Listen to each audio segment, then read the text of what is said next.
Le chacham, c'est celui qui est passionné. Le rachat, il est très intéressé aussi. Ah, le tam, c'est pas de l'intérêt vraiment, c'est de la curiosité. Le tam, c'est chaque fois qu'il y a un truc qui sort un petit peu de l'ordinaire, il est mazote. Et enfin, le shéno del shod après ça, c'est celui qui pose pas de question pourquoi, parce qu'il est indifférent. Donc du passionné à l'indifférent. Et donc ces banim en réalité ne sont pas seulement des enfants, ce sont 4 niveaux de réception, de capacité à recevoir, à dévoiler, à décoder la même parole divine.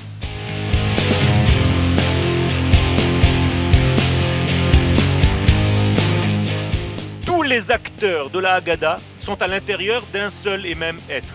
Le problème avec notre chacham, c'est qu'il risque de transformer la Torah en un ensemble de lois.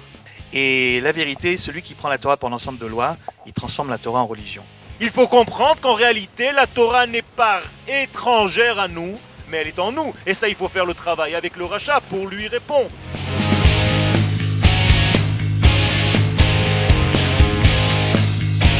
Sortir d'Égypte, c'est aussi sortir de cet anonymat, vouloir redonner un visage à chacun. Parce que redonner un nom à chacun, c'est lui redonner son visage. La première des choses, c'est d'abord de savoir son identité profonde et de l'aider, accompagner à faire sortir ce qu'il a déjà à l'intérieur. C'est ça l'éducation. Ça veut dire que l'éducateur ne doit en aucun cas venir forcer l'enfant à quelque chose, mais causer à l'enfant, faire en sorte que l'enfant commence à poser des questions sur son identité. Ce qui fait que toute la soirée du Seder, elle est construite, comme vous avez certainement remarqué, de telle sorte que les gosses ne s'endorment pas.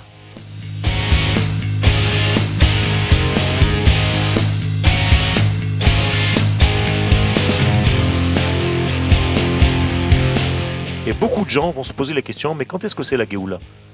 Parce qu'ils ne comprennent rien. En réalité, la Géoula est déjà là. Seulement, il faut avoir les yeux pour la voir. Et nous le disons dans la Hamida tous les jours, Vetechezena einenu beshuvcha letzion berachamim.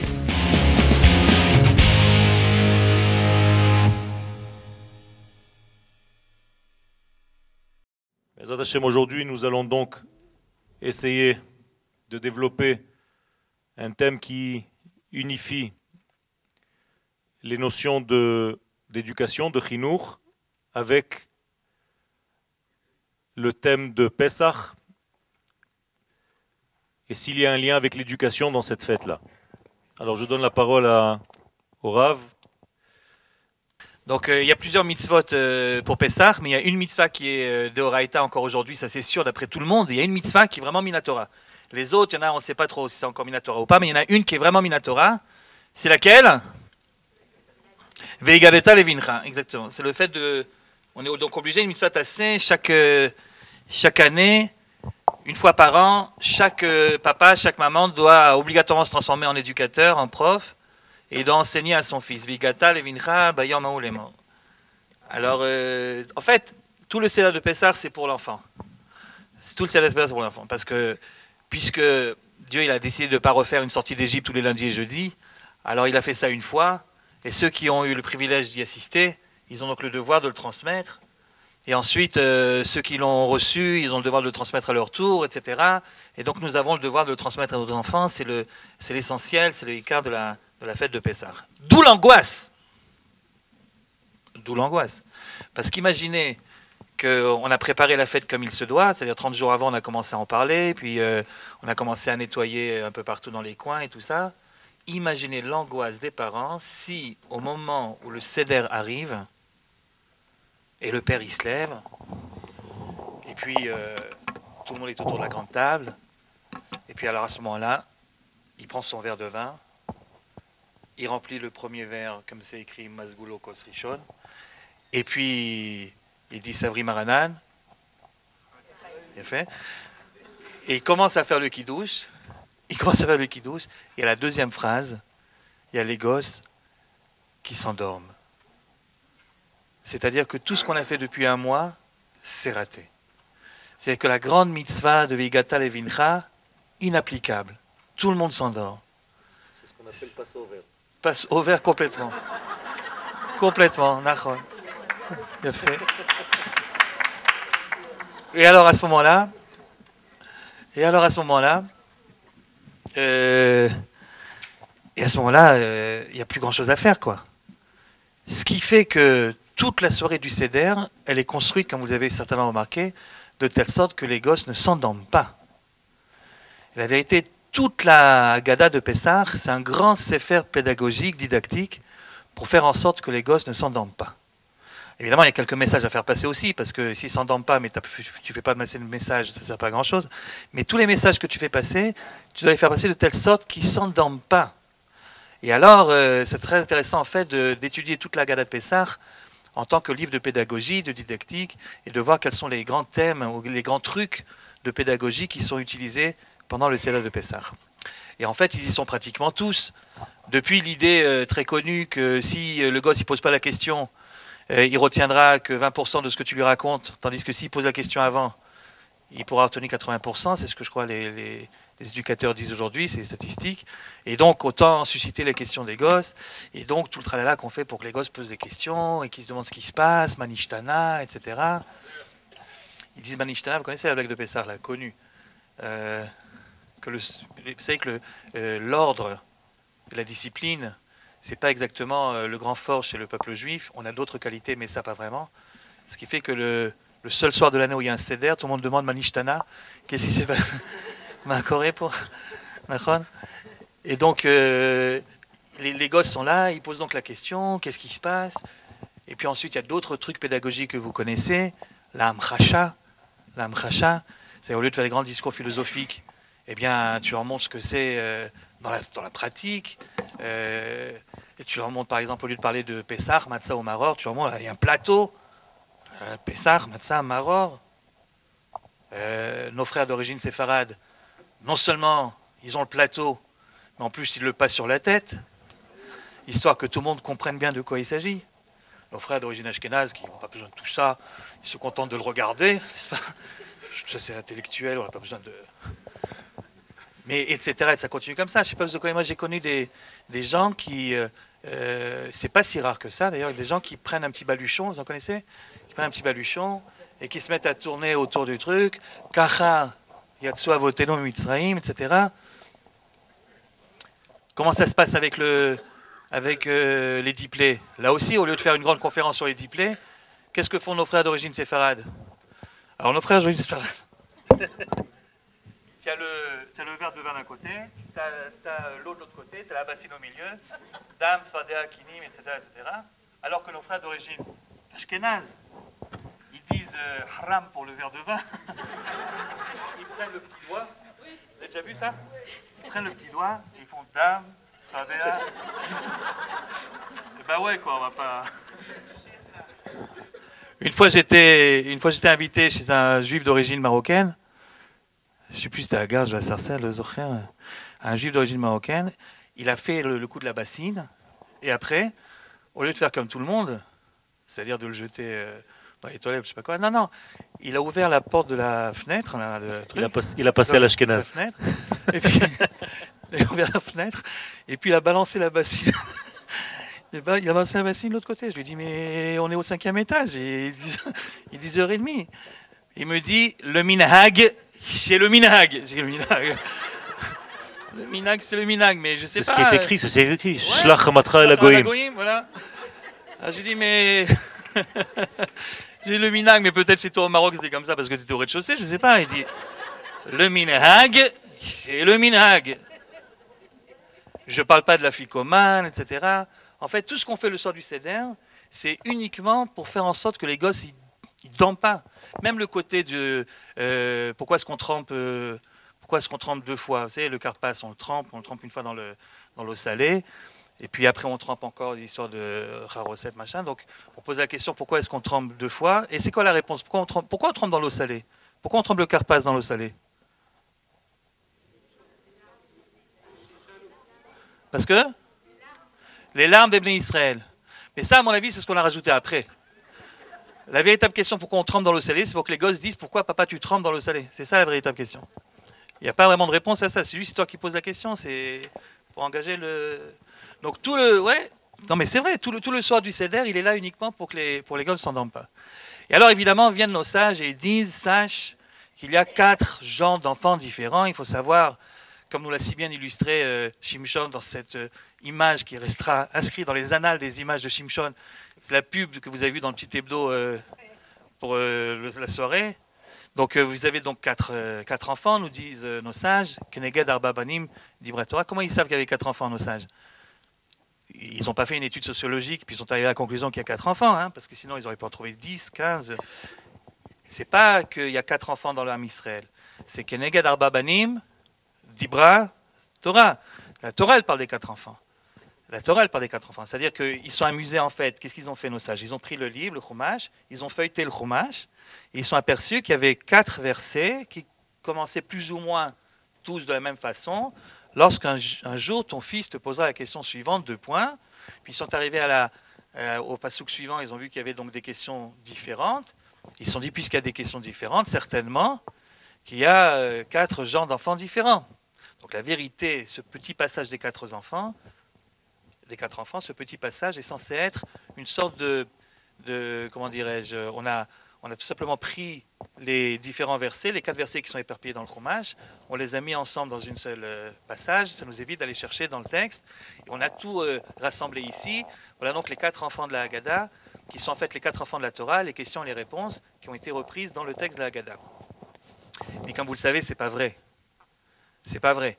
Les 4 enfants que vous avez dans la Haggadah, c'est pas les 4 enfants tels qu'ils sont écrits dans la Torah. C'est-à-dire que les questions, ouais, mais les réponses, pas obligatoirement. C'est-à-dire celui qui décide de vérifier ça et qui recherche les sources du Chumash sur les 4 enfants, il s'aperçoit que la Haggadah s'est permis de modifier les réponses proposées par la Torah, ce qui est un petit peu scandaleux quand même. Pourquoi c'est un petit peu scandaleux? Parce que c'est comme si Dieu te disait: lorsque ton fils un jour te posera la question X, tu devras donner la réponse Y, et que viennent nos sages et ils disent: laisse tomber. Quand il te pose la question X, donne la réponse Z, elle est mieux que la réponse Y. Évidemment, la grande question est donc de savoir comment se fait-il que nos sages se permettent de changer les réponses proposées par la Torah. Et donc, en fait, si on a quelques minutes devant nous, jusqu'à quand je parle Non, parce que... Tu peux parler, hein. Non, je vais faire encore 2 minutes juste pour poser la question, ensuite on laisse parler notre ami Yoël. Donc, ce qu'il faudrait, pour bien comprendre le passage des 4 enfants, et en quoi ça nous concerne au niveau donc de notre souci pédagogique, il faudrait faire une étude comparée en fait entre le texte de la Torah et le texte de la Haggadah et voir quand il y a des modifications, pourquoi il y en a eu. Et on s'aperçoit en effet, quand on commence à chercher les psukim, que les 4 versets des 4 enfants se trouvent en fait dispersés dans 2 parachiotes. Il y en a 3 qui se trouvent dans la paracha de la sortie d'Égypte, c'est-à-dire la paracha de Bo, Sefer Shemot, chapitres 12 et 13. Et puis il y en a un autre, le Chacham, qui lui trône tout seul sans se mélanger aux autres, dans la paracha de Vaïtranan, dans le livre de Devarim, tranquillement là-bas, personne ne l'embête, il est le Chacham, tout seul là-bas. Et en fait, qu'est-ce qu'ont fait nos sages? Ils ont non seulement cherché les 3 psukim de Bo avec les 3 réponses, ils ont pris également le Chacham de Devarim, ils l'ont amené avec la réponse, sauf que ce qu'ils ont fait, c'est que premièrement, ils ont changé un certain nombre de réponses, et puis deuxièmement, ils ont surtout changé l'ordre d'apparition des enfants. Alors j'ai uniquement parlé de l'ordre d'apparition, des réponses on en parlera peut-être plus tard, si oui ou sinon, on verra comment ça va se développer, mais en tout cas au niveau de l'ordre d'apparition, si vous regardez les psukim, vous verrez que le premier qui apparaît dans le Chumash, le premier des 4 enfants qui apparaît dans le Chumash, c'est pas le Chacham. Le Chacham, on vient de le dire, il est au contraire dans le Sefer Devarim, c'est le dernier. Le premier qui apparaît, c'est le Racha. Le Racha, il apparaît déjà dans le chapitre 12 du livre de Shemot. C'est le seul qui apparaît dans le chapitre 12. D'abord le Racha. Ensuite, dans le chapitre 13, au début du chapitre, verset 8, là-bas, on nous parle du Sheno Yoda Lishol. Veigata levincha bayom hahu, c'est le verset du Sheno Yoda Lishol. Celui qui ne pose pas de questions. En 3e position apparaît le Tam. Alors le Tam, c'est aussi dans le chapitre 13 de Shemot, mais un petit peu plus loin, au verset 14. Là-bas, on nous dit, lorsqu'un jour ton fils te posera la question Mazot, qu'est-ce que c'est? Et c'est donc la question du Tam, comme vous le savez. Et enfin, donc, le Chacham. D'où la question, première grande modification de la Haggadah par rapport à la Torah, c'est l'ordre d'apparition des personnages. D'où la question, pourquoi est-ce que nos sages dans la Haggadah sont permis de changer l'ordre? Si vous voulez, quel est l'ordre, quel est le critère de classification des enfants dans la Torah? Et quel est le critère de classification des enfants dans la Haggadah? Bon, vous avez en tête les deux ordres? Vous avez en tête les deux ordres? Alors dites-moi, on va commencer par la Torah. Racha, Sheno Yodalishol, Tam et Chacham. C'est du plus quoi au moins quoi? Du plus petit, comment tu connais la taille toi? Qu'est-ce que c'est le plus petit? Ah, en âge? Pourquoi ils commencent par être Racha les gens? Oh, c'est pas sympa. Non, ils sont pas rachats, les petits, ils sont gentils, ils sont mignons comme tout, c'est après que ça se gâte. Le Racha, Sheno Dalishol, Tam et Chacham, c'est du plus quoi au moins quoi? Du pire au meilleur. Alors le Racha, c'est le pire le Racha. C'est pas pour moi ce que vous faites. Après le Sheno Dalishol, c'est un petit peu mieux, parce que comme ils ne posent pas de questions, comme ils disent les profs, au moins ils ne dérangent pas en cours. C'est bien, il peut dormir. Ensuite, il y a le Tam qui lui pose une question, mais enfin, comment dire ça sans le vexer? C'est pas la question la plus sophistiquée qui existe. Et ensuite, il y a le Chacham qui lui pose une question dans laquelle tu vois qu'il s'investit. Donc, c'est vraiment du pire au meilleur. Donc, le critère de classification de la Torah, c'est un critère d'ordre moral. Et dans la Haggadah, comment est-ce qu'il classe? Vous avez le Chacham, le Racha, le Tam et le Sheno Yodalishol. Du plus quoi au moins quoi?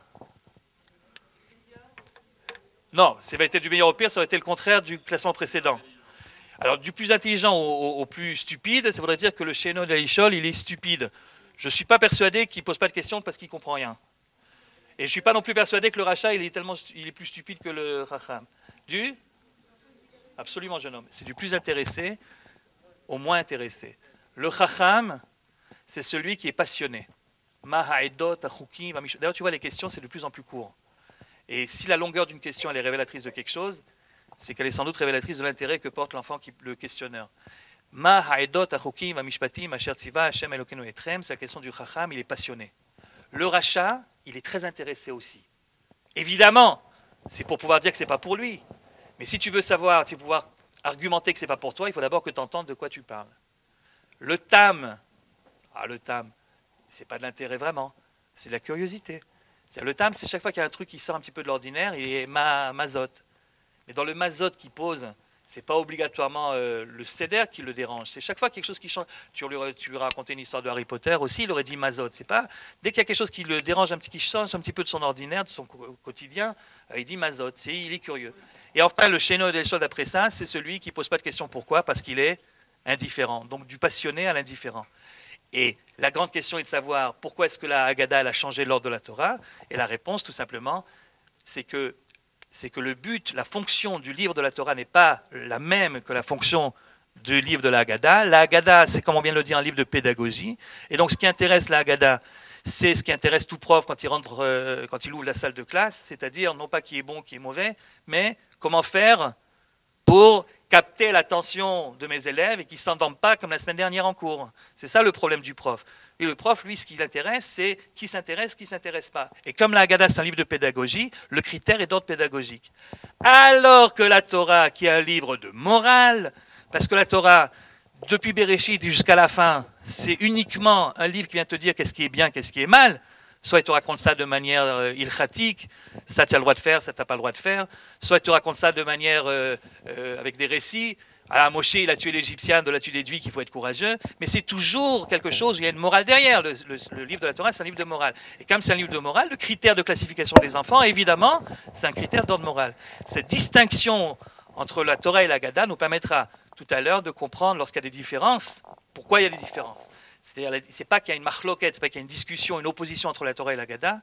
C'est simplement que la Torah, en tant que livre de morale, il te dit quel est le message à faire passer, quoi dire, alors que la Haggadah, elle s'occupe de quelle question? Comment le transmettre, comment le dire.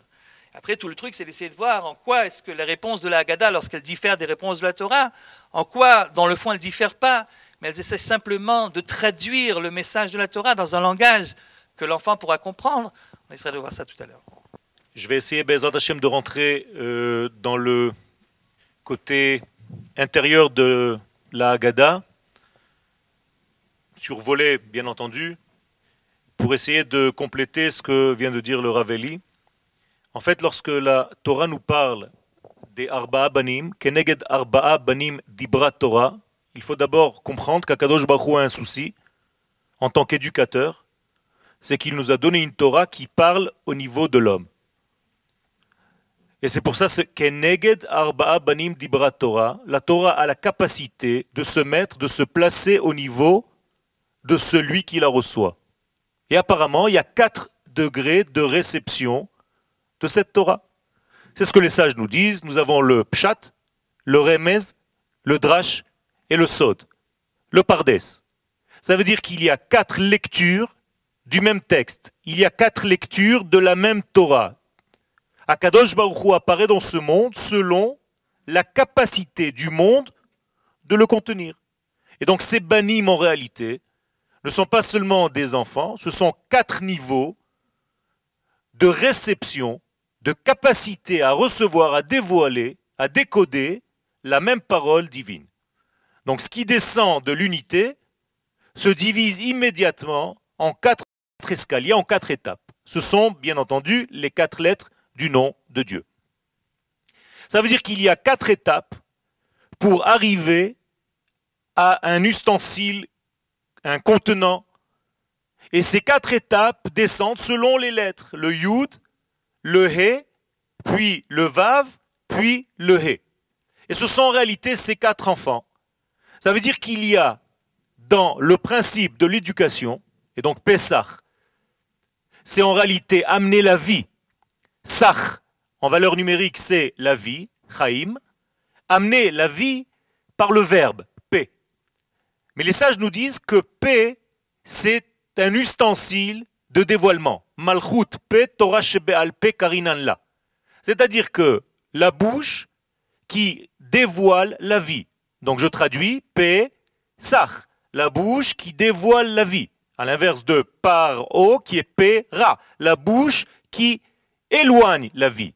Donc P, Ra, voit son tikkun dans P, Sach.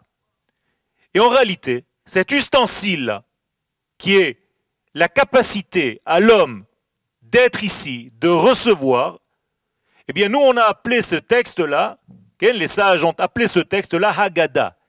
Haggadah, c'est en réalité la capacité, les Hagid, en hébreu veut dire les Hamshir. Presque à la limite en français le mot guider. C'est-à-dire prendre quelque chose qui était de l'ordre d'une idée très très très lointaine et de guider, de la faire venir, de la conduire vers le bas. Et donc, moralité pour les enfants. Encore une fois, ce que dit tout à l'heure le Rav Eli, c'est que l'enfant ici, c'est l'élément principal de toute cette Haggadah. Autrement dit, notre rôle, c'est d'amener ce qui a été donné au niveau potentiel et le faire descendre au niveau de ce qu'on appelle l'enfant. Or, l'enfant n'est pas forcément l'enfant extérieur à moi, puisque si je suis seul dans mon Seder de Pessah, j'ai le devoir de jouer le rôle de l'enfant et de jouer en même temps le rôle de l'adulte qui répond à cet enfant. Ça veut dire qu'en réalité, tous les acteurs de la Haggadah sont à l'intérieur d'un seul et même être. Ça veut dire que les 4 enfants de la Haggadah de Pessah sont 4 niveaux d'un seul et même personnage, qui en réalité, à l'intérieur de nous, nous avons les 4 lettres du nom de Dieu, donc le tétragramme, qui nous permet, à partir d'une idée très profonde, qui est de l'ordre de la lettre Yud, c'est-à-dire encore un point, la première lettre du nom de Dieu, que vous voyez ici, c'est-à-dire d'une graine de semence, commencer à donner un volume, la lettre He, conduire ce volume à travers la lettre Vav, qui est en réalité la lettre de l'accompagnement, en hébreu, Ani Ve Ata, pour arriver tout simplement dans un monde cartésien, dans un monde réel, avec la dernière lettre He, qui est en réalité manifeste l'ustensile à l'état pur, c'est-à-dire cette même lettre qui était au départ, qui se dévoile dans cette dernière lettre He. C'est-à-dire le Yud, finalement, finit son parcours dans la lettre He. Vous retrouvez d'ailleurs dans la lettre He le Yud à l'intérieur du ventre de cette lettre. Ça veut dire que quand vous regardez la lettre He, le petit Yud qui est en bas à gauche de la lettre He, c'est aussi un Yud. Le Yud premier s'est dévoilé en réalité à la fin du parcours. Je veux dire par là quelque chose de très simple, sans vous compliquer la vie avec des lettres. Tout simplement, le rôle de l'éducation et de l'éducateur, c'est tout simplement d'amener ce qui était à l'origine à la fin. Et si j'ai raté quelque chose en route, il y a un problème. Il y a une perte en ligne. Ça veut dire que tout le but de la Haggadah, c'est comme j'ai dit tout à l'heure, les Hagid, les Hamshir, faire circuler, faire rouler, faire descendre l'idée première, le potentiel, l'intellect au niveau d'une réalité. Et donc, moralité, nous devons, concernant Pessah, parce qu'il y a un thème principal, ce n'est pas la cachérisation des couteaux. Je dis ça parce que c'est ce qu'on entend dans tous les cours. Ça fait longtemps qu'on change des couteaux. Mais ça fait de 1000 ans qu'on cachérise encore des poignets et des clous. Alors, je pense qu'il est temps aujourd'hui, dans notre génération, d'éduquer, puisqu'il s'agit d'éducation, à une vision un petit peu plus profonde quand même de ce que représente Pessah, à part le nettoyage extérieur, parce que pour ça, je peux amener une équipe de nettoyage. Et donc, moralité, il y a ici quelque chose de beaucoup plus profond et qui nous donne la capacité, l'apprentissage de mettre au goût du jour ce que j'ai déjà goûté un jour. C'est-à-dire, de la même manière qu'un jour nous sommes sortis d'Égypte, eh bien, puisque je viens de dire que toute la force est d'amener vers le futur ce qui s'est passé au niveau du potentiel, mais tout simplement m'apprendre, m'enseigner à sortir d'Égypte aujourd'hui, en 5772. Et Baruch Hashem, nous sommes tous plus ou moins en prison. Chacun avec son problème, chacun avec son emprisonnement, chacun avec son Égypte.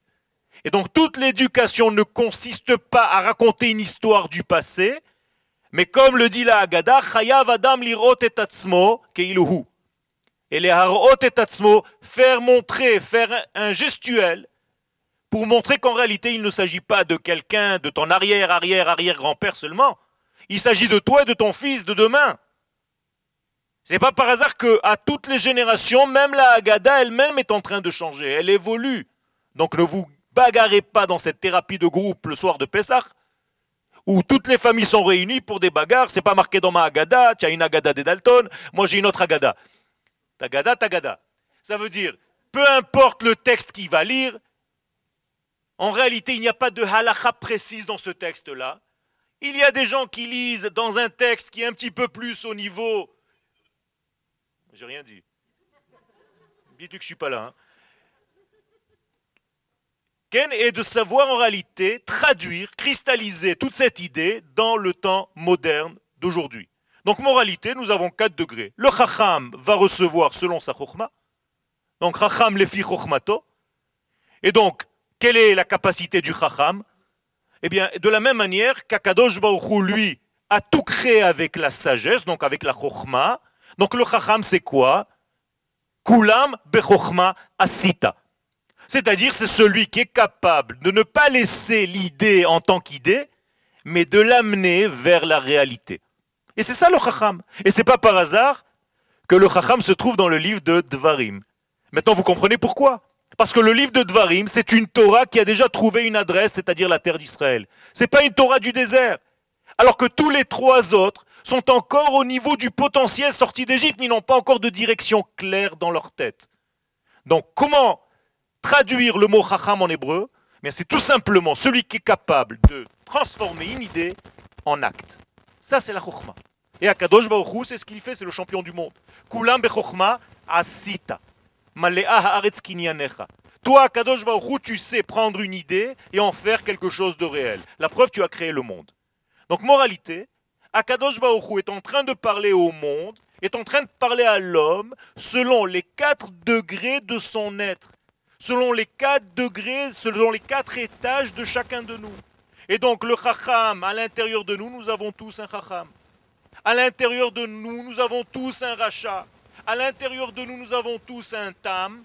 Et à l'intérieur de nous, nous avons aussi She'eino Yodea Lish'ol. Il y a encore un 5e fils, celui qui ne vient même pas à la Haggadah. Lui aussi, il est à l'intérieur puisqu'on le rappelle quelque part dans l'idée. Alors, la capacité de ce chacham, puisque c'est le premier, c'est tout simplement la primauté. comme il est dit concernant la chokhma, reshit chokhma. Ça veut dire que le chacham, quelle est sa qualité en réalité intrinsèque? Mais c'est qu'il est capable, même à la fin du parcours, de se rappeler comment le parcours était au départ. Comme j'ai dit tout à l'heure, il n'y a pas de perte. Ça veut dire qu'il est arrivé en fin de course avec la même idée avec laquelle il a commencé. Et pourquoi est-ce qu'il a cette qualité-là? Mais tout simplement parce qu'il a la mémoire qui est très forte. C'est un souvenir, ce n'est pas une mémoire passive, c'est un souvenir actif. C'est-à-dire qu'il arrive à garder présent dans son esprit et dans son corps la même intensité de la première fois. Alors faites un test. Si vous rentriez chez vous maintenant et vous occupiez de votre mari ou de votre femme avec la même intensité que la première fois où vous l'avez vu, eh bien le Shlom Bayit, il n'y a même plus besoin d'aller voir des rabbanim. Pourquoi est-ce qu'on a besoin? Parce qu'on oublie en réalité l'intensité de la première fois. L'intensité de la première tfila, vous vous rappelez? Aujourd'hui c'est... Tu as oublié l'intensité du premier. Or, le premier, c'est celui qui va fixer. Si tu as la capacité de te rappeler de ce premier, comme dit Rabbi Nachman de Breslev, qu'en réalité, le vrai Chacham, c'est celui qui a le plus loin souvenir. Mais ce n'est pas un souvenir du passé, il arrive à le ramener vers le présent et il vit la sortie d'Égypte en 5772. Et si on lui pose la question, est-ce que le Mashiach est arrivé en 5772? Il dit oui. Bien sûr qu'il est arrivé. Il y a une couche messianique qui s'est dévoilée cette année. Alors je vois des gens à la sortie de Pessah avec des têtes de Tisha B'Av, je leur dis mais c'est pas encore le temps, on a encore quelques mois. Il dit ouais mais le Mashiach n'est pas venu.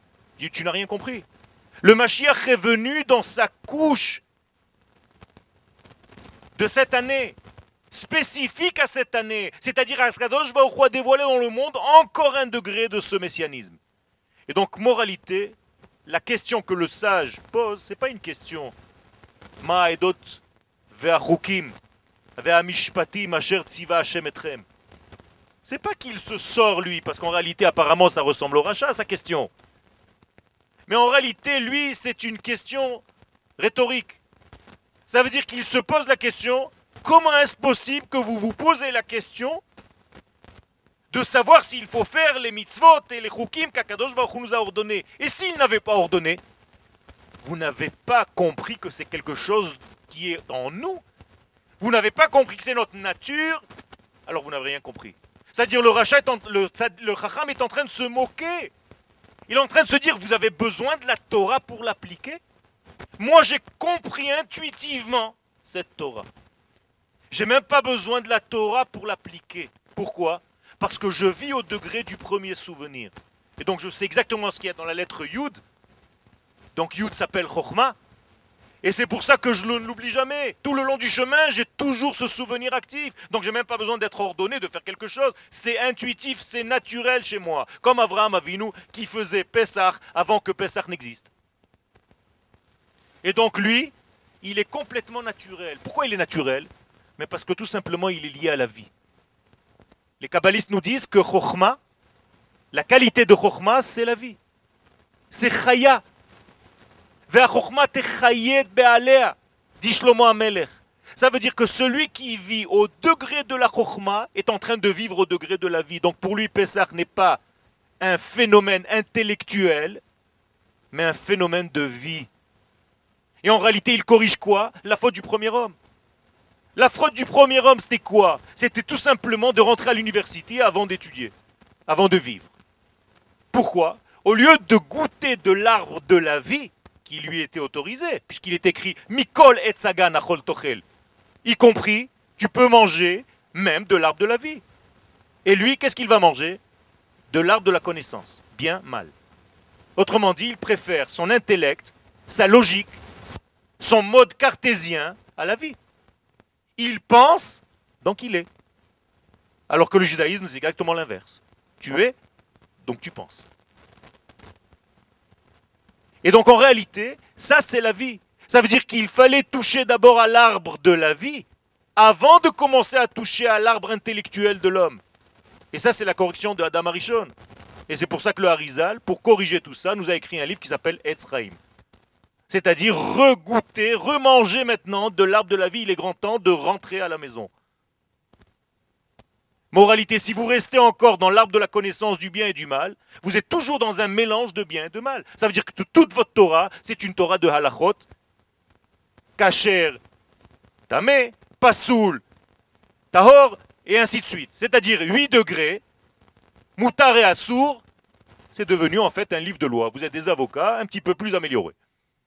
Vous avez des livres de loi. Or, la Torah, avant d'être des lois, est une Torah de vie. Et c'est ça qu'il faut comprendre. Donc, moralité, ça c'est le chacham. Le deuxième degré, c'est le rachat. Le rachat, lui, pose les mêmes questions apparemment. Mais en réalité, qu'est-ce qu'il dit le rachat? Et il est très intelligent le rachat, comme l'a indiqué tout à l'heure le Raveli. Le rachat n'est pas bête.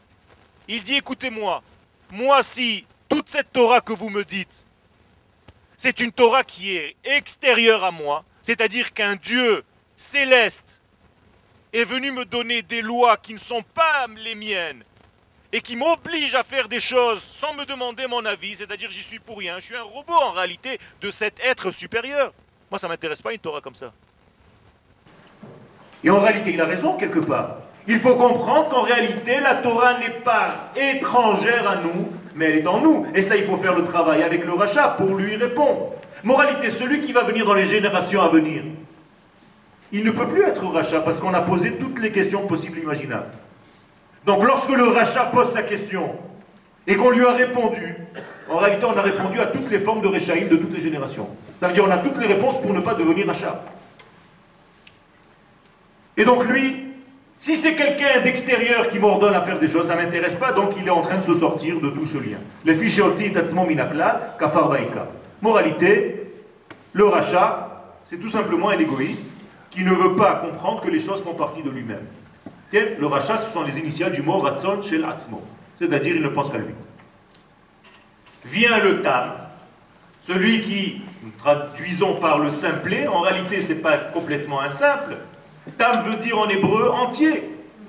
C'est-à-dire qu'il sait qu'il ne sait pas, mais il continue dans son parcours.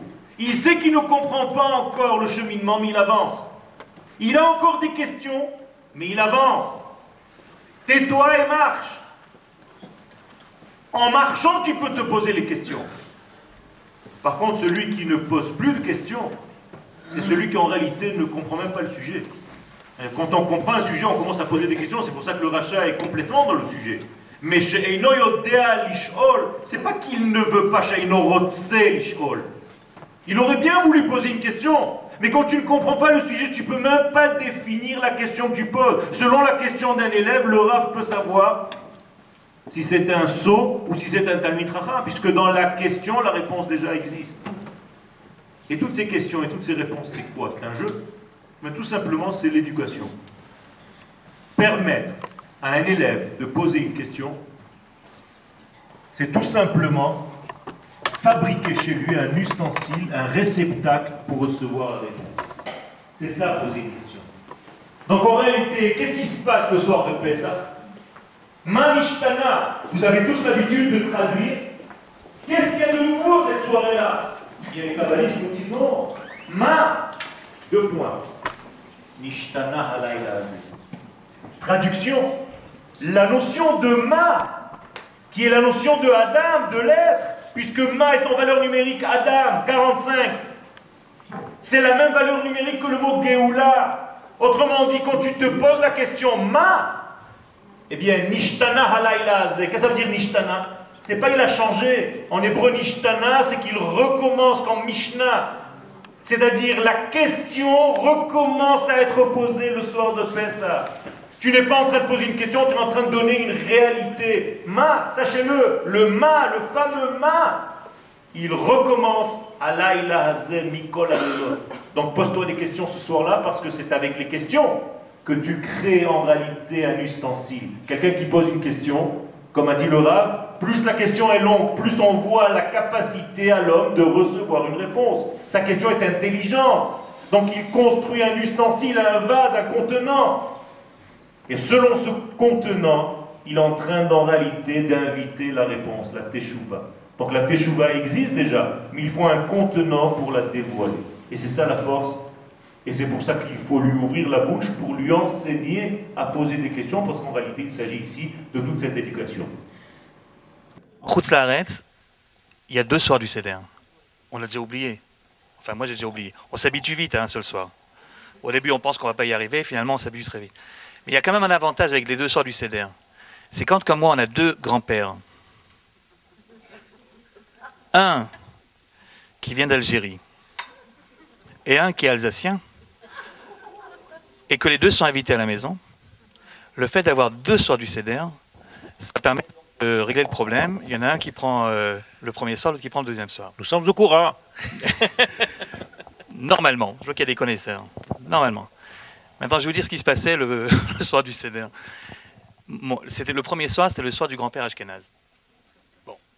Alors il était là, il commençait à préparer le plateau comme il fallait le préparer. Et puis bon, à un moment, il va se laver les mains. C'est au début du Seder. Et tu vois l'autre, l'Algérien, il dit rien. Il dit rien. Mais il regarde sa Haggadah et il voit que c'est pas du tout comme ça qu'il faut le mettre. Alors il prend le 0, il le met là-bas. Il dit rien. Il s'assoit. L'autre, il revient de son Netilat Yadayim. Il sait déjà de l'année dernière que c'est comme ça que ça va se passer. Il dit rien, il s'assoit, il remet exactement comme ça doit être. Il fait comme ça, il fait. Et nous, on dit rien, bien sûr. Et le lendemain soir, le contraire.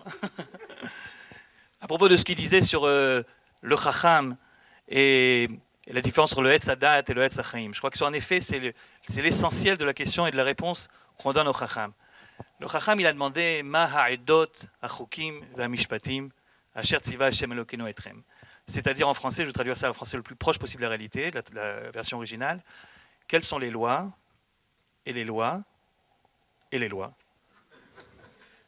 que l'Éternel notre Dieu vous a ordonnées. On préfère tous avoir un chacham à la maison plutôt qu'un rachat, bevadaï plutôt qu'un sheno yodal ishol.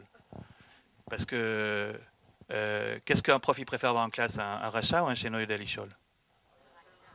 Ah ben voilà, des gens qui ont des bons profs. Les bons profs préfèrent avoir un rachat.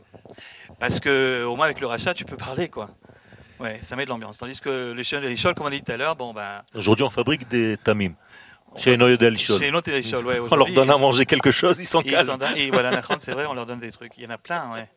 Et Noyo del Ishol, au moins, donc, il ne dérange pas à Kol Besséder. Mais c'est vrai que normalement, on a besoin de Rechaim. Mais regardez, prenez donc le Chacham. Le Chacham, il demande quelles sont les lois.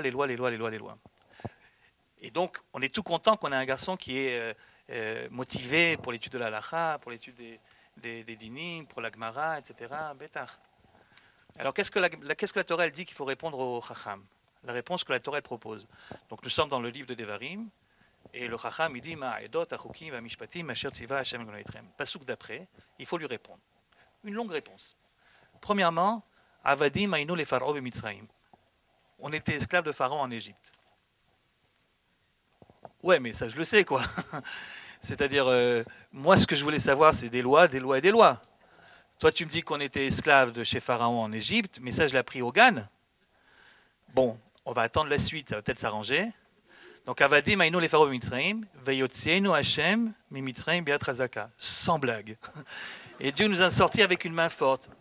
Alors, le garçon Chacham, qui est Chacham, il est poli, donc il attend gentiment la suite. Il dit, bon, mon père, il croit que je suis retourné au... Pensez bien qu'un type qui sait qu'il y a des Edot, Ruki, Mishpatim, il sait depuis longtemps qu'on était Avadim Aïnou les Pharaons, qu'on est sortis, quoi. Après, le texte continue. Attends, t'inquiète pas, on y arrive. Alors, les man aviotanu la tête lanu et haaretz. On y arrive. Afin de nous donner la terre d'Israël. Mais qu'est-ce que c'est la terre d'Israël là-dedans? Moi, je parle de halacha. Moi, je parle de Edot Ruki Mishpatim. Et lui, il me rend du sionisme. Mon père n'a rien compris à la question. Ouais, le père, il n'a rien compris. Moi, à la place du gosse, j'irai chercher chez le voisin, quoi. Le père, ça doit être là. Je lui ai devenu un petit peu, je lui dis rien. Enfin, je laisse terminer. Alors, à la fin de la tirade, alors il y a en effet écrit Vaïtsaveno Hashem la sot kol hachukim, mais Dieu nous a ordonné de faire des lois. Très bien. Et lesquelles? Ah bon, ben ça, une autre fois. Oui, mais c'est ce que je voulais savoir quand même. Donc c'est marrant, là, la Torah, elle donne une réponse qui est complètement à côté de la plaque, quoi. Le Chacham, il est avec sa question, il n'a pas de réponse, c'est embêtant pour une soirée pédagogique. Alors qu'est-ce qu'il fait? Qu'est-ce que fait la Haggadah? La Haggadah, elle dit laisse tomber. la Torah, elle a répondu ce que la Torah, elle a répondu, mais moi, hein, je te propose autre chose. Et ça n'a rien à voir. La réponse que la Haggadah, elle propose au Chacham n'a rien à voir avec la réponse que la Torah, elle proposait. Qu'est-ce que dit la Haggadah?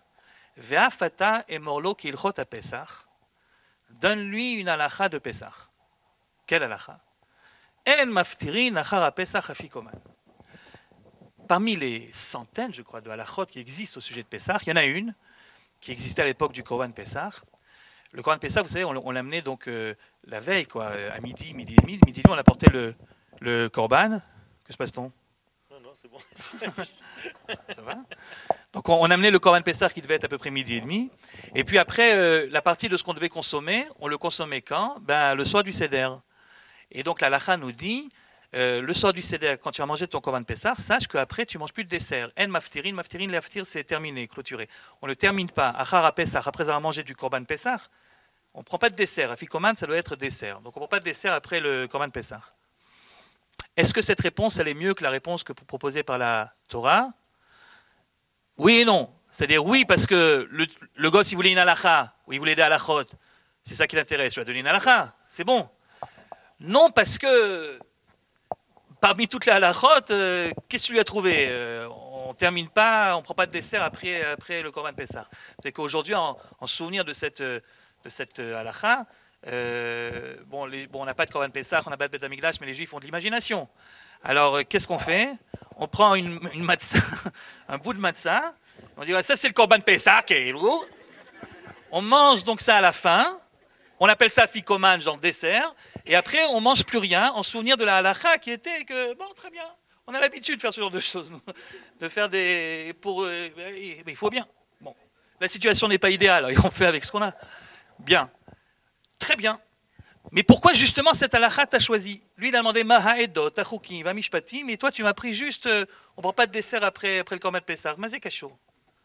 Et puis, pourquoi tu as changé ce que la Torah a dit? Bon, alors pourquoi tu as changé ce que la Torah a dit? Parce que la Torah, apparemment, elle ne répondait pas vraiment à la question. Mais alors pourquoi est-ce que la Torah elle a écrit ce qu'elle a écrit? Parce que je vais vous dire, c'est vrai qu'on a préféré tous avoir un garçon, Chacham, plutôt que Racha ou Sheno et Dalishol. Mais il faut savoir que même le Chacham, il est problématique. Problématique, ça veut dire qu'il y a un petit danger. Quelqu'un qui demande quelles sont les lois, et les lois, et les lois que l'Éternel notre Dieu vous a ordonnées, c'est quelqu'un qui risque de croire que la Torah, c'est une succession de lois. Donc, j'étudie 1, 2, 3, 4, 5, 613, je pratique 1, 2, 3, 4, 5, 613, et c'est bon. C'est là-bas qu'on a grandi, hein? C'est là-bas qu'on a grandi. De loi. Ah, de loi, il a fait. Ça, c'est pour vraiment les connaisseurs. Et donc, le gosse, le problème avec notre Chacham, c'est qu'il risque de transformer la Torah en un ensemble de lois. Ceux qui n'ont pas compris, la rue de Loi, c'est la grande synagogue de Nice. Et donc, on risque de prendre la Torah pour un ensemble de lois. Et la vérité, celui qui prend la Torah pour un ensemble de lois, il transforme la Torah en religion. Or, le judaïsme, comme vous le savez tous, j'espère, c'est pas à Emouna qu'on va l'apprendre, la Torah, c'est pas une religion. C'est pas une religion. Le judaïsme, c'est pas une religion. Non. Le judaïsme, c'est pas une religion. Une religion, c'est les gens qui appartiennent à une seule religion, à une même religion, c'est des gens qui ont en commun un certain nombre de pratiques religieuses, de rituels, et un certain nombre de croyances. Alors, si tu as les pratiques et les croyances que ton voisin a aussi, et qui sont écrites une fois pour toutes, alors tu appartiens à la religion en question. Mais le judaïsme, c'est pas ça. Qui est juif? C'est pas celui qui fait Shabbat, ni celui qui mange kasher. C'est même pas celui qui cachérise le clou. Qui est juif? Dis la halakha. La halakha. Qui est juif? Celui dont la maman est juive. C'est-à-dire que c'est exactement comme on définit un Suisse. Moi, je me rappelle quand j'étais en Suisse. Qui est suisse? Mais je crois même qui est français. Celui dont les parents sont français, t'es français également. C'est en fait, on définit par là, non pas une appartenance religieuse, mais une appartenance à un peuple. Qui est juif? Celui dont la mère est juive. C'est-à-dire, en fait, je suis juif parce que je suis le maillon d'une chaîne qui me relie jusqu'à la sortie d'Égypte. Parce que je suis juif, je dois respecter Shabbat. C'est pas pareil. C'est-à-dire, nous sommes un peuple qui avons une religion. Nous ne sommes pas une religion. Si ma mère elle n'est pas juive et que je respecte le Shabbat, je ne suis pas juif pour autant. Il y a tout un processus, on accepte, mais attention, ce n'est pas simple, il faut voir comment, etc. A priori, tu es juif parce que ta mère est juive. Alors évidemment, si tu ne respectes pas le Shabbat alors que ta mère est juive, c'est bête, parce que tu ne te réalises pas en tant que juif. C'est dommage. Mais ce n'est pas le respect du Shabbat qui va faire de toi un juif. C'est parce que tu es né dans ce peuple qui a un destin commun, qui a des racines communes, qui a une histoire commune. Et comme le gosse, il est passionné par les lois et les lois et les lois, tu as peur, toi le père, qu'il finira par oublier qu'à part les lois et les lois, il y a aussi une histoire. C'est pour ça que la Torah, elle dit, si ton fils il te dit Ma'edot achokim ha'ishpatim, dis-lui d'abord, Avadim haïnu le Pharaon de Mitzrayim. On était esclaves de Pharaon en Égypte. C'est là que ça commence. C'est par une histoire que ça commence. Vayotzienu Hashem. C'est par une sorte d'expérience collective, historique. C'est ça qui a fait de nous un peuple. Et après, pourquoi tout ça? Les man aviotanu latetlanu et haaretz, afin que nous ayons droit à une terre, parce que les terres sont données au peuple et non pas aux religions. Les terres, c'est au peuple que ça appartient. Comme le dit l'article 2 de la charte de l'OLP, que j'ai le mérite de citer ici, charte qu'on ne sait toujours pas si ça a été... ça a été annulé il y a 20 ans ou pas, je ne sais rien. En tout cas, la charte, non, on ne sait pas. En tout cas, le deuxième article dit « Puisque les Juifs sont une religion et non pas une appartenance à une nation, ils n'ont aucun droit à la Palestine historique. » C'est normal. Si on est une religion, il n'y a pas de raison qu'on ait le droit à une terre. C'est parce que tu es un peuple que tu as le droit, comme tout peuple, à une terre. Donc, mon fils, c'est bien de vouloir étudier des lois et des lois et des lois, mais n'oublie pas que tu es juif parce que ta mère est juive, donc que tu es relié à quelque chose d'historique qui au début a fait de toi ce que tu es. Et c'est donc la raison pour laquelle tu as également, puisque tu as une histoire, tu as également une géographie. Et une fois que tu as bien compris tout ça, alors, Hashem, la sot et kol hachukim haele, on peut parler également d'Alacha. Nous sommes un peuple qui a une religion. Nous ne sommes pas une religion. Ça, c'est ce que la Torah a voulu dire. C'est le message, c'est le quoi. La Torah, c'est un livre de morale. La Torah nous dit quoi dire. Mais la Haggadah, elle dit comment le dire. Et la Haggadah, elle a bien compris que si ton fils, il se trouve dans l'état que tu es en train de décrire, et que tu veux lui faire comprendre qu'il y a également une autre dimension dans l'appartenance juive. Il n'y a pas que la dimension ilchatique, il y a une dimension historique également. Elle a peur, la Haggadah, que si tu lui dis ça par un grand discours, même un discours profond, il ne va pas aimer. Parce qu'il aime la halacha, parce qu'il aime la halacha. Parce que la halacha lui donne entière satisfaction, et au niveau intellectuel, et au niveau également de son kécher avec Akadosh Baruch Hu. Alors tu as beau lui faire des grands discours, il ne comprendra pas. Alors dis la Haggadah, dont le rôle est de traduire pédagogiquement le message que la Torah a donné, dis la Haggadah, mais écoute, il veut une halacha. Donne-lui une halacha. Donne-lui une halacha. Mais choisis la halacha de telle sorte qu'en réfléchissant sur la halacha, il comprendra le message.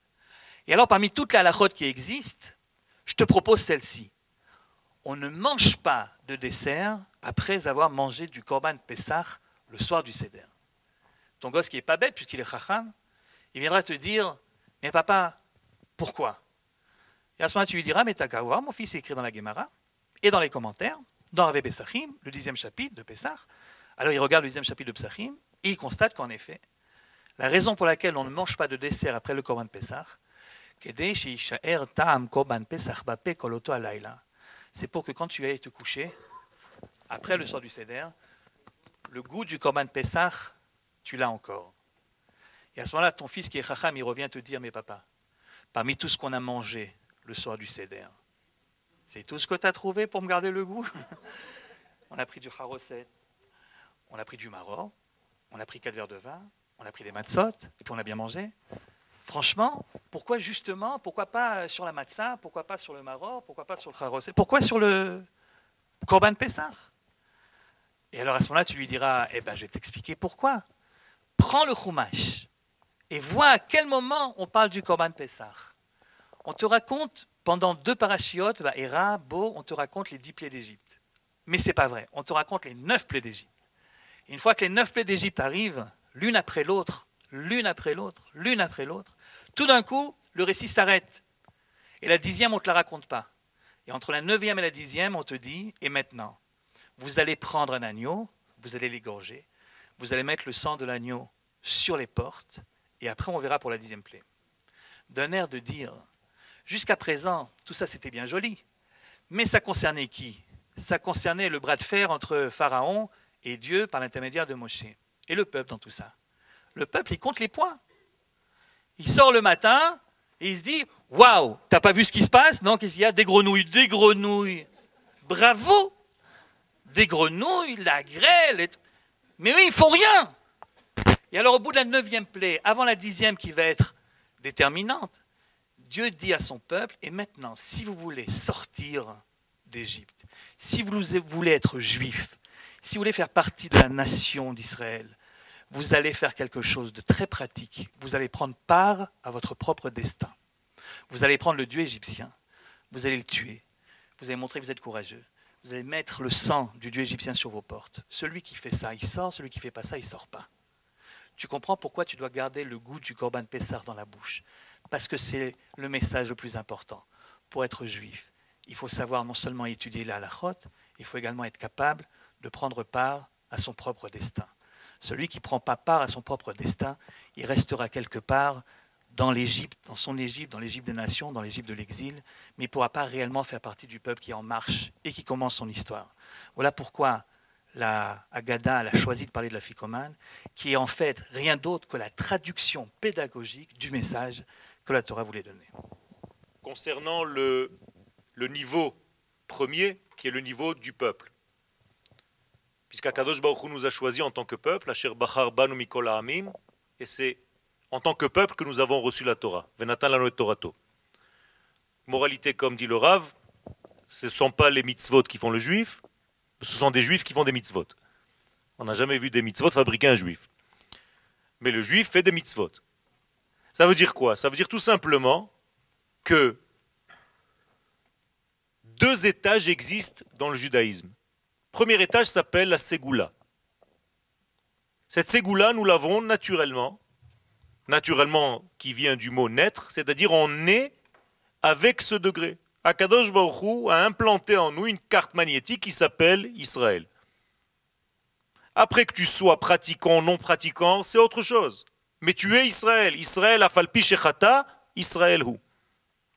Donc le premier degré à dévoiler en toi, c'est ton identité. Et cette identité, il faut savoir la décoder. Donc les sages nous disent que dans le terme Mitzraïm se cache l'identité. En hébreu, mi. Tout à l'heure, nous avons parlé du ma. Maintenant, nous parlerons du mi. Qu'est-ce que c'est la différence entre le ma et le mi?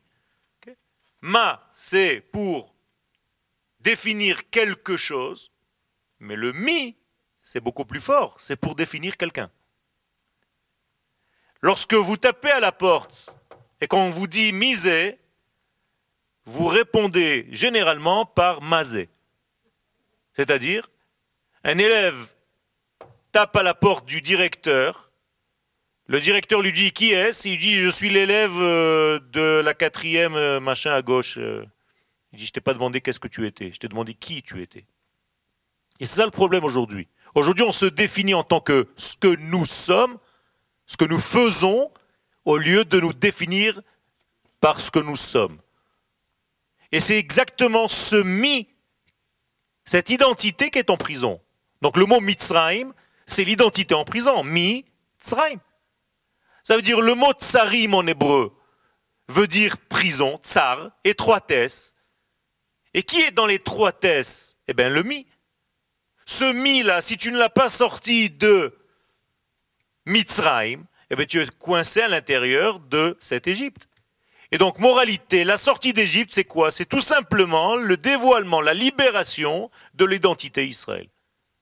Donc, si tu libères cette identité d'Israël, alors tu l'as sortie de son Égypte. Maintenant, reste à savoir si tu es capable de vivre selon elle. Ça veut dire, il n'est pas, quand on dit Atzmaout, comment vous traduisez le mot Atzmaout? Indépendance. Mais en réalité, c'est faux. C'est pas indépendance, Atzmaout, parce que tu peux être indépendant d'une nation, mais tu n'es pas encore toi-même. Donc le mot Atzmaout ne veut pas dire seulement ne plus être dépendant de la France ou des États-Unis ou de l'Angleterre, mais être Israël. Donc tu peux sortir d'Égypte en réalité, mais ne pas encore comprendre ton mi. Donc quand est-ce que je vis le mi que je suis? Eh bien, au moment où mon identité Israël se dévoile à moi. Donc j'ai dit tout à l'heure, j'ai parlé de 2 étages. Le premier étage s'appelle l'identité, la Ségoula. C'est un cadeau divin qui est donné à l'homme, malgré lui, malgré ses actions. Il n'a même pas d'action, il reçoit ce cadeau intuitivement à la naissance. Deuxième degré, c'est durant toute ta vie comment tu vas développer ton être pour arriver à vivre selon cette identité, selon ce cadeau qu'Akadosh Baruch Hu t'a donné.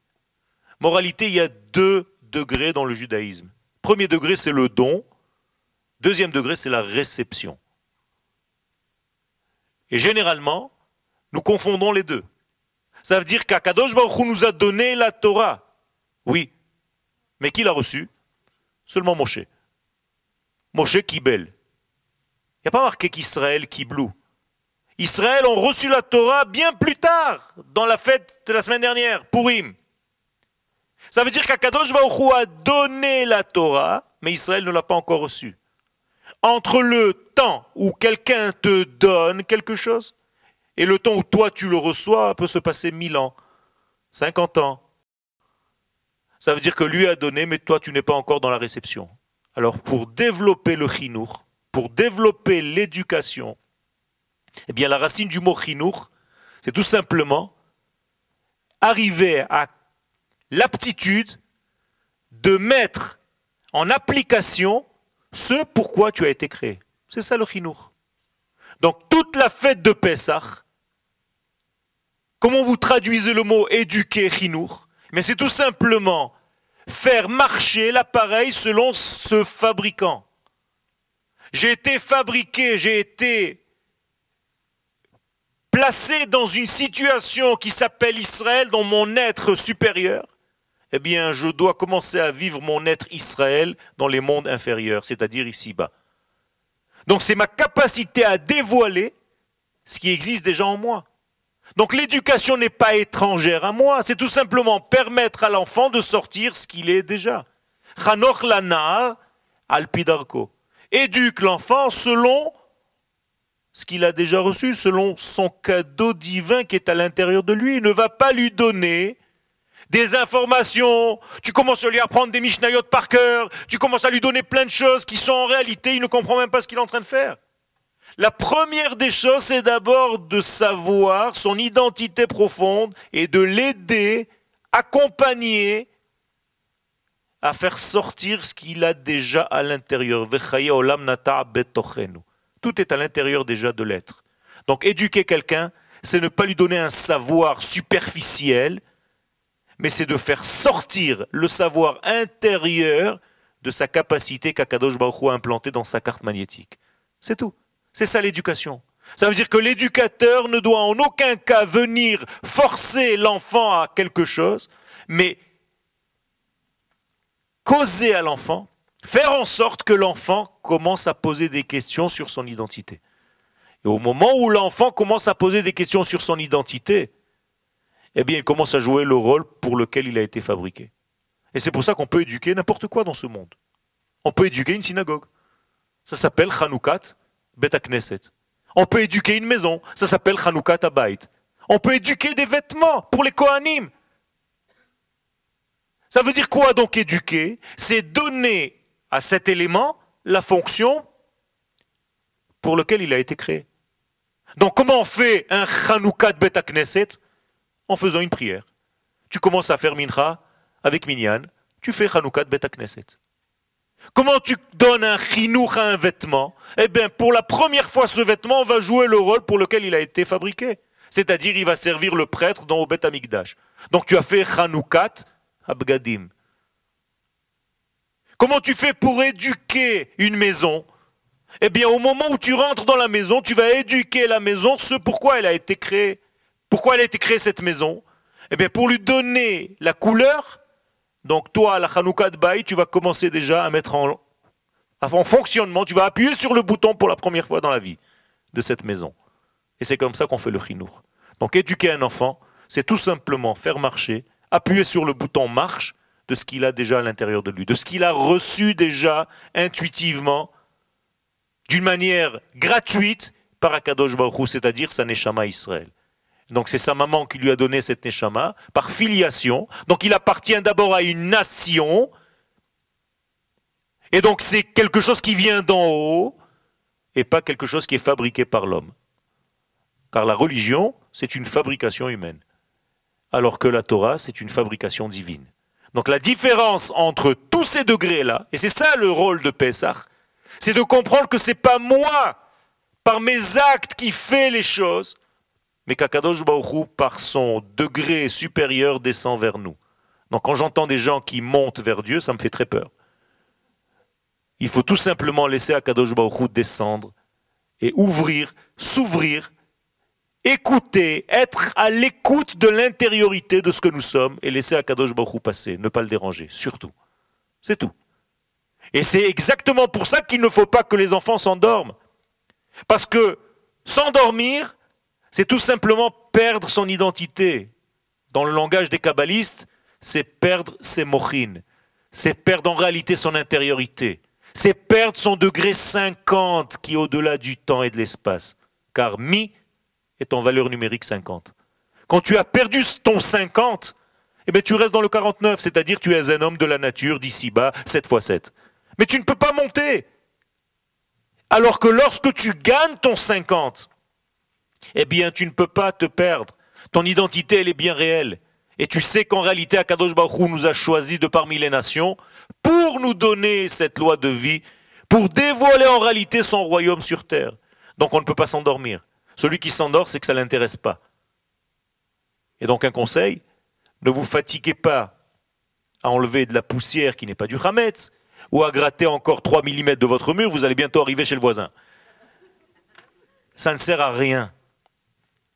Parce que ça, c'est très important. L'essentiel, c'est d'arriver le soir du Seder et de durer 10 minutes, un quart d'heure, et tu commences déjà à dormir. Et tu attends que ça se termine, tu n'en peux plus. C'est pas ça le Seder de Pessah. Seder, c'est une mise en ordre. Et si tu ne sais pas remettre les choses en ordre dans ta vie, eh bien tu vas t'endormir le soir de Seder. L'essentiel, c'est que ta maison soit propre. Et de quelle maison il s'agit? Ta maison intérieure ou ta maison extérieure? Est-ce que ta maison intérieure est propre? Est-ce que tu as fait le biyur chametz à l'intérieur de toi-même? Ou est-ce qu'on t'a éduqué justement à faire des actes extérieurs, superficiels, loin de toi? L'essentiel, c'est que ma cuisine soit nette. Et ta cuisine intérieure, comment elle est? Et les sages nous enseignent tout le temps, sache que tout ce que tu fais comme acte symbolique extérieurement parlant, en réalité, il s'agit de toi-même. Et si tu ne comprends pas ça, alors encore une fois, passe au vert. Kacher, passe au vert.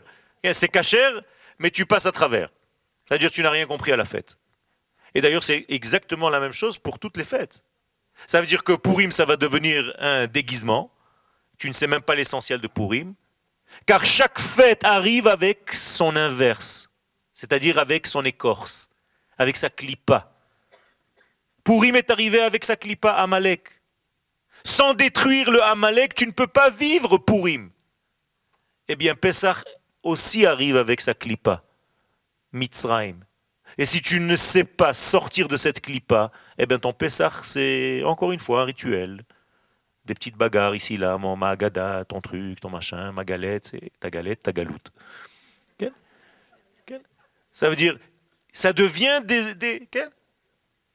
Et si on comprenait qu'en réalité, cette éducation, c'est nous les enfants, eh bien, tout ce plateau du Seder, si vous comptez combien d'éléments il y a à l'intérieur, il y en a 10. Et ce sont en réalité toutes les 10 degrés qu'Akadosh Baruch Hu se dévoile, Les 10 paroles du dévoilement d'Akadosh Baruch Hu dans ce monde. Be'asara ma'amarot nivra olam. Les 10 paroles avec lesquelles Akadosh Baruch Hu a créé le monde. Eh bien, toutes ces paroles sont à l'intérieur de cette Égypte. C'est-à-dire, tant que tu n'as pas sorti, tant que tu n'as pas dévoilé ton identité, ces 10 paroles sont étouffées à l'intérieur. Alors, qu'est-ce qu'on fait avec ce plateau du Seder? Eh bien, chaque fois qu'on touche un élément ou qu'on le lève, c'est comme si on appuyait sur une touche. C'est une touche cosmique. Je lève un élément, je cache le reste, je sors le plateau, je le remets. C'est pas du sport. Il y a ici des secrets extraordinaires. Ça veut dire c'est comme si je touchais des éléments de vie. Chaque élément représente une sphère qui en réalité n'est pas une sphère lointaine céleste, c'est une partie de moi-même encore une fois. C'est comment recevoir Akadosh Baruch Hu dans ma vie. Ça c'est le secret. Et donc Pesach, c'est tout simplement ouvrir la bouche à la vie. Et celui qui n'arrive pas à comprendre ce degré-là, eh bien toute son éducation, tout le degré, ça devient des choses extérieures. On est en train de jeter des informations sur l'enfant, en espérant qu'il capte un petit peu sur 1000 informations, il va en capter une ou deux. C'est pas ça l'éducation. C'est tout simplement aiguiser l'enfant à poser des questions sur ce qu'il est dans son identité profonde.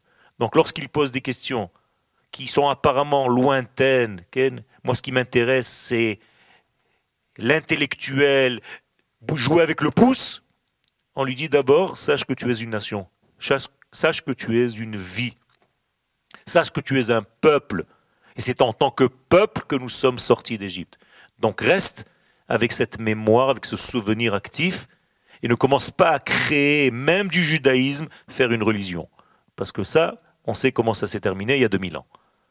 Et donc à chaque génération, il y a de nouveaux religieux qui veulent nous faire sortir de notre état naturel de nation pour nous redonner encore une nouvelle religion dans le monde. Chas v'shalom.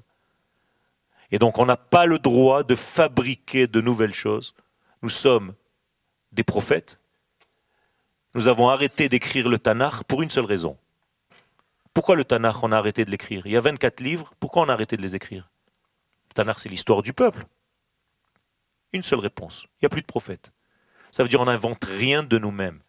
Tant que ça ne vient pas d'Akadosh Baruch Hu vers nous, nous, on n'a pas le droit d'inventer une religion. On n'a pas le droit d'inventer de nouveaux actes. On n'a pas le droit d'inventer une initiative pour monter vers Dieu. On ne monte pas vers lui, chas v'shalom. C'est de la avodah zara. Donc laissez-le descendre. Et c'est ça Yetziat Mitzrayim. Yetziat Mitzrayim, c'est pour aller en Eretz Israël. Alors je vais peut-être vous inverser ce que vous avez dans la tête, mais Mitzrayim c'est la tête. Et Eretz Israël c'est les pieds. Et on appelle ça la Aliyah. Ça veut dire la plus grande Aliyah, c'est la capacité à faire descendre la tête aux jambes. Et ceux qui ont des problèmes avec les jambes, ça s'appelle les Meraglim. Raglaim. Ça veut dire ceux qui ne savent pas traduire une pensée en vie. Ceux qui restent dans leur pensée circulaire et qui n'arrivent pas à trouver leur monde rectiligne du corps. Ça, c'est Yetziat Mitzrayim. C'est pas par hasard que le roi d'Égypte s'appelle la nuque. Parce que c'est ici que ça coince. Oref, par haut. Donc quand tu sors d'Égypte, tu dois dégager par haut pour laisser circuler le long de ton Sarah Mashkim, Sarah Tabachim et Sarah Ophim, ils sont tous ici, l'idée première que tu avais pour que ça arrive aux jambes. Et tant que tu n'es pas arrivé aux jambes, et le Zohar nous dit qui c'est les jambes, ce sont les enfants. Et c'est pour ça que l'ange va frapper Yaakov aux jambes, c'est-à-dire dans son avenir, dans sa capacité à faire une Haggadah, à dire, à dévoiler. Et ça, c'est le secret. Donc il faut qu'on protège notre partie inférieure, c'est-à-dire notre dévoilement. Donc quand vous avez une idée, réalisez-la. Et c'est ça le sens même de la Aliyah, c'est-à-dire descendre en Eretz Israël, c'est faire une montée. Les hiéroglyphes qu'on a retrouvés, ils ont tous la même tête. Je ne sais pas si vous avez remarqué, ils ont tous la même tête. Comment est-ce qu'on reconnaît un Égyptien d'un autre? Suivant ce qu'il a dans les mains. S'il a une charrue, alors il est agriculteur. S'il a un marteau, alors c'est un maçon, etc. En fait, on reconnaît les gens d'après ce qu'ils sont, et non pas d'après ce qu'ils font, et non pas d'après ce qu'ils sont. C'est le ma et le mi dont on parlait tout à l'heure. Et que la sortie d'Égypte, finalement, c'est vouloir redonner un visage à chacun. Parce que redonner un nom à chacun, c'est lui redonner son visage qui est différent. Évidemment, Keshem Shed Deotem, Shonot, Karpartsufem, Shonim, le visage de chacun, c'est son identité, sa particularité. Sortir d'Égypte, c'est aussi sortir de cet anonymat, de cette perte d'identité, retrouver ce qu'on est réellement. Je crois que c'est ce que le Rav Yoel a voulu dire. Et puis, je ne peux pas m'empêcher là-dessus de vous donner cette très jolie explication qu'a donnée Manitou une fois, puisque c'est bientôt le Yom HaAskara, je crois, de Manitou. Ça n'a rien à voir avec ce que je suis en train de dire, Nachon. Ça fait depuis longtemps. C'est en novembre quand on arrive. Je ne sais pas pourquoi je raconte ça. Ah, c'est bizarre. Tu as pensé à Mamie. Non, je vais te dire pourquoi Mamie. Non, parce qu'il y a un bouquin qui est sorti. Enfin, je ne sais pas, Velom Chané. Enfin, Zelom Chané. En tout cas, je vous dis ce qu'il a dit, Manitou. Allez, prendre Ascara, le pauvre. Voilà ce qu'il a dit. Regardez, c'est à propos de la paracha la semaine dernière. C'est un très, très joli, une très jolie explication que j'ai entendue une fois de lui. Il a écrit Vediber Hashem el Moshe, Panim el Panim. Que Dieu a parlé à Moshe, Panim el Panim, c'est-à-dire visage à visage. Et la suite du pasouk, c'est Kacher Yedaber Ish el Reu, qu'on traduit généralement par comme, ainsi qu'un homme parle à son prochain. C'est-à-dire Dieu parlait à Moshe, face à face, comme un homme parle comme vous me parlez à moi, comme je vous parle, comme ça Dieu parlait à Moshe. Et Manitou, il disait Kacher, ça ne veut pas dire comme, ça veut dire lorsque. Kacher, ça veut dire lorsque. C'est-à-dire lorsque un homme arrive à parler à un autre, lorsqu'il comprend ce qu'il est et qui lui adresse la parole, qui s'adresse à lui vraiment, alors Dieu peut parler aux hommes. Dieu parle à Moshe lorsque l'homme parle à son prochain. Je crois que c'est finalement ça, la véritable sortie d'Égypte. Tu as cité Vloraoui Shetachiv? Ah non, parce que j'ai la même explication sur les Égyptiens eux-mêmes. Dans la faute des ténèbres, il y a marqué Vloraoui Shetachiv. Ah oui, pareil. Ça veut dire c'est exactement le même sens. Exactement, ça veut dire quelqu'un qui n'a plus la capacité de voir son frère, en réalité il est dans la plaie des ténèbres. Et c'est là-bas où malheureusement 80% de nos frères sont partis, c'est-à-dire qu'ils étaient incapables de voir l'autre, c'est-à-dire de comprendre que l'autre aussi le complète. Et donc il ne faut pas se rassembler seulement avec ceux qui te ressemblent, mais en réalité tous ceux qui sont nés d'une maman juive, même si dans leur apparence superficielle extérieure ne sont pas exactement de ta tendance aujourd'hui. Et c'est pour ça que le Zohar dit dans le Tikkun 6 que la génération finale, celle dans laquelle nous vivons aujourd'hui, ça va être une génération dont l'extériorité ne va pas être tellement belle, mais l'intériorité est magnifique. En moralité, il faut juste s'acheter des lunettes pour voir l'intériorité, ou étudier des textes qui nous montrent, qui nous apprennent à voir l'intériorité de cette génération. Sinon, tu te bloqueras sur l'aspect extérieur et tu deviendras en réalité un grand pessimiste. Et si je reviens au Chacham, le Chacham c'est celui qui voit le verre à moitié plein, puisqu'en hébreu, Kos, Chatzi, Melea, c'est les initiales du mot Chacham. Ça veut dire voir l'optimisme de notre nation. Et je termine par une phrase de nos prophètes, qu'à la fin des temps, on ne dira plus « Merci à Kadosh Baruch Hu de nous avoir fait sortir d'Égypte ». Alors qu'est-ce qu'on va dire? Tout simplement, ça veut dire que notre Haggadah de Pessah va changer complètement. Toute la Haggadah que vous connaissez aujourd'hui, elle va prendre exactement une demi-page. Et tout le reste de la Haggadah, ça va être votre histoire, notre histoire de notre retour de tous les pays d'Europe. Et c'est comme ça que la Haggadah, la nouvelle Haggadah va être écrite. On est déjà en train de l'imprimer, puisque les temps sont proches. Ça veut dire qu'il ne faut pas comprendre, rester bloqué dans un système historique de la chose, mais savoir qu'en réalité, il s'agit ici d'une réalité qui nous parle à nous. Et lorsque les sages disent la fin des temps, ils parlaient de nous-mêmes. Ça veut dire, soyons heureux, fidèles à notre identité aujourd'hui. Baruch Hashem, plus que jamais, nous avons retrouvé cette identité en revenant vers notre terre, vers notre peuple. Et en réalité, on est en train de reconstruire le royaume d'Akadosh Baruch Hu. Et ça se passe, comme dit la Megillat Esther, Esther, sauf Kol Anissim. Tout ça va se passer d'une manière complètement habillée dans la nature. Ça veut dire la Géoula va se tramer sous nos yeux, et beaucoup de gens vont se poser la question, mais quand est-ce que c'est la Géoula? Parce qu'ils ne comprennent rien. En réalité, la Géoula est déjà là. Seulement, il faut avoir les yeux pour la voir, et nous le disons dans la Hamida tous les jours, Akadosh Baruch Hu, ouvre-nous les yeux pour qu'on soit parmi ceux qui voient et ne pas tomber dans la plaie des ténèbres de ceux qui ne voient rien et qui se posent la question à chaque fois quand est-ce que la Géoula va arriver. Ça me fait rire, c'est à midi, le soleil est déjà dans son zénith et il se pose la question quand est-ce que le soleil va se lever. Nous sommes en plein dans la Géoula. Il faut tout simplement le concevoir, le recevoir et savoir se préparer. Et puisqu'on parle de Chinour, et je termine avec ça, éduquer cette génération à vivre selon les données de notre avenir. Et ne plus éduquer seulement selon le passé, mais éduquer selon ce qui nous attend, c'est-à-dire une Torah du collectif Israël, une Torah de l'identité d'Israël, Torah Eretz Israël, une Torah profonde, une Torah qui introduit en réalité toutes les notions essentielles et que nous arrêtions de jouer aux religieux, entre guillemets. Il n'y en a qu'un seul de changement à part celui du Chacham, c'est celui du Racha. Parce que pour le Tam et le Sheino Yoda Lishol, il n'y a pas de différence entre le quoi dire et comment le dire. C'est pareil. Par contre, pour le Racha, en effet, il y a une différence énorme. C'est-à-dire, je vais vous dire, le message que la Haggadah dit qu'il faut passer au Racha, c'est le korban que je suis en train de faire s'appelle Pessah, parce que Dieu il est passé par-dessus, il nous a sauvés.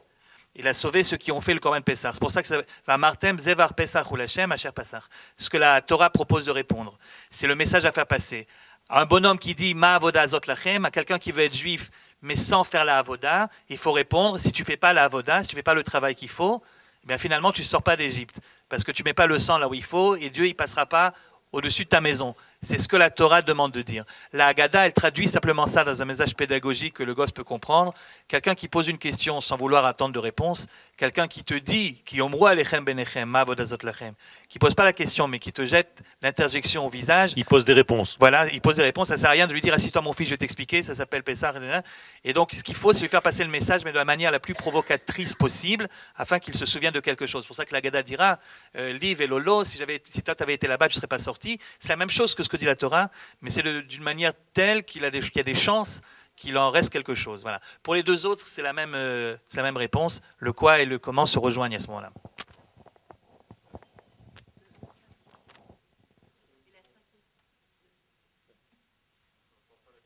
Le cinquième enfant, celui qui est en dehors de tout ça, en réalité, ce n'est pas un cinquième enfant, c'est celui qui en réalité les quatre en même temps, mais qui ignore encore en réalité cette force, cette puissance de réunification de tous les quatre.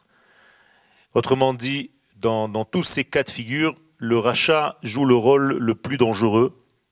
Et regardez bien comment la Haggadah définit le rachat. Elle ne dit pas c'est pas celui qui fait pas Shabbat, ni celui qui ne mange pas kasher. Les fiches hotzi et atzmo minaklal, kafar baikar. C'est-à-dire le rachat, c'est celui qui est sorti de ce collectif. Et donc en réalité, il a renié l'essentiel, avant même de parler de ses actes religieux, entre guillemets. Et ça, c'est la chose la plus dangereuse. Donc, moralité, le cinquième enfant, c'est celui qui est dans tous ces degrés-là, mais qui disparaît un petit peu, qui est le côté en fait englobant, ce qu'on appelle le kollel, celui qui est tout en même temps, mais qui n'est pas en même temps ici.